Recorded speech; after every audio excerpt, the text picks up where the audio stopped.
Hello, my name is Barbara Walsh, and I'm coming to you from Bellingham, Washington, which is pretty smoky right now due to the fires, and we're in the middle of COVID-19. So I thought it would be a fun thing to do to put one Highland dancing lesson on YouTube. I welcome all of you who don't know anything about dancing, or those of you who have already had a few lessons.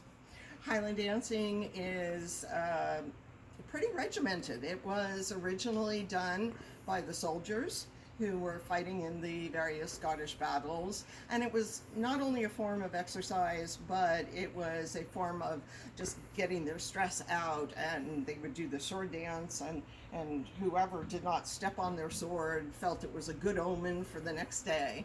So there's all sorts of folklore built around Highland dancing. I am a life member of the British Association of Teachers of Dancing, 13479, in case anybody wants to look it up.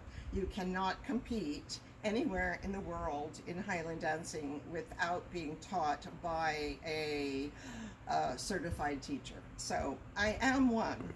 Now, I've never done a YouTube lesson before, so this is going to be very interesting.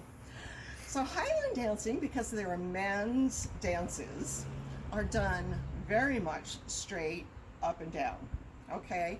It's not like Irish dancing because you are using your arms also, but you want to stand straight just like you were a soldier. Feet are always going to be turned out and chin up. Hands are going to be made in a fist, and you're going to put the top part of your fist along your hip, right at your waistline, because that's where your kilt is going to sit when you have a kilt on. And for right now, everything that we're going to do will be with your hands on your hips. Feet turned out. So they're turned out from an imaginary line going forward. I think that's pretty obvious, isn't it? Okay. Now, the first thing you need to be able to do is count to 4. I think most people who are older can count to 4, but wee ones have a harder time, so give them some patience. Not only do you count to 4, but it has to be an even tempo. So you don't want to hop 1, 2, 3, 4. 1, 2, 3, 4. You want to hop 1, 2, 3, 4, 2, 2, 3, 4, 3. Okay, just even tempo, because you're going to be dancing to bagpipes.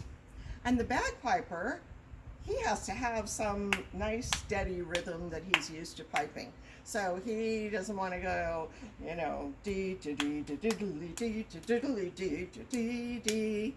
Okay, he's going to just have a nice even tempo. So you want to get used to that. You want to hop 4 times on one foot and 4 times on the other foot. 4 times on the first foot, 4 times on the second foot. Okay, that is 16 hops. That is half of what we call a step in the Highland fling. Now, I'm going to show you that when you do your hopping, you need to keep your heels off the floor. So you're going to hop 1, 2, 3, 4, 2, 2, 3, 4, 3, 2, 3, 4, 4, 2, 3, 4. And in theory, you're going to keep your foot somewhere steady. Now that will come to in another lesson. So for your very first lesson, you're going to practice hopping 4 times on one foot and 4 on the other, back and forth, keeping your heels off the ground so that only the balls of your feet are taking the impact of your body. You can let your knees go a little bit so that they take a little bit of the impact, but you're going to stand up straight, chin up, looking extremely proud that you are learning Scottish Highland dancing. Thank you. See you next time.